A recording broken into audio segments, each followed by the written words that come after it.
Hello friends, income tax के cases की series में आज जो केस हम डिस्कस करेंगे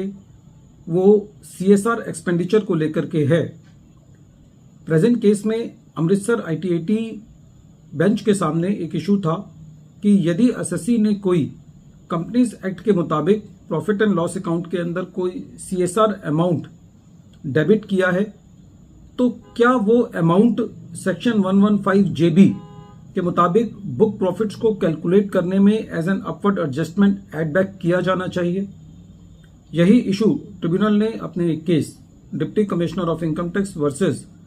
Jammu and Kashmir power development corporation limited के केस में डिसाइड किया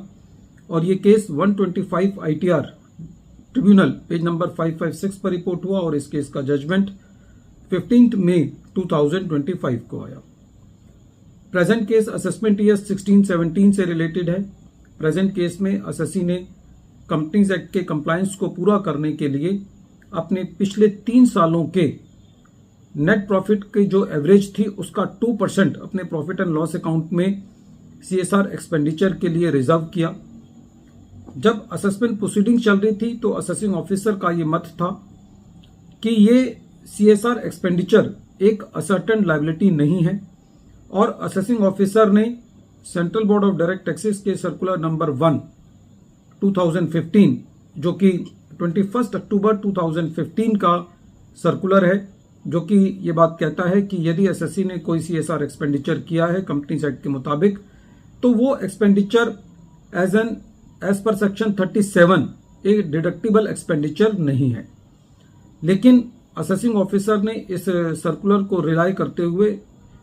इस अमाउंट को एसएससी के बुक प्रॉफिट्स में एड बैक किया सेक्शन 115 जेबी के तहत।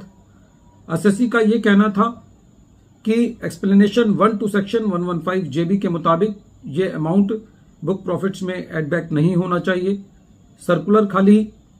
उस अमाउंट के डिसअलेबिलिटी के बारे में बात करता है, ना कि ये कहता है कि ये अमाउंट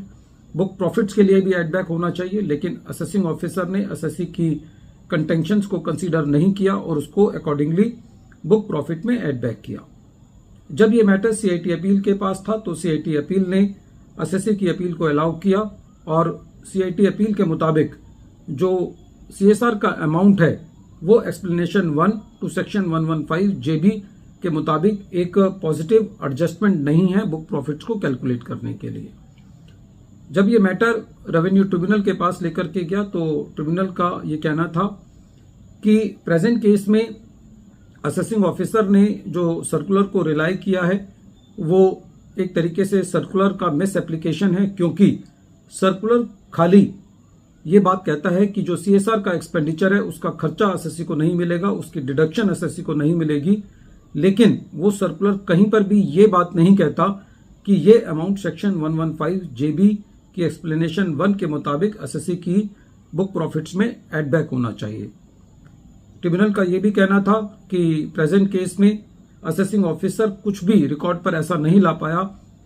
जिससे ये कहा जा सके कि एसएससी ने अपने जो प्रॉफिट एंड लॉस अकाउंट की स्टेटमेंट है उसको अकाउंटिंग स्टैंडर्ड के मुताबिक नहीं बनाया या अकाउंटिंग प्रिंसिपल्स के मुताबिक नहीं बनाया या कंपनीज एक्ट 2013 के मुताबिक नहीं बनाया। ट्रिब्यूनल का ये कहना था कि असेसिंग ऑफिसर के पास बुक प्रॉफिट्स को रिकम्प्यूट करने की पावर नहीं है। ट्रिब्यूनल ने यह कहा कि जो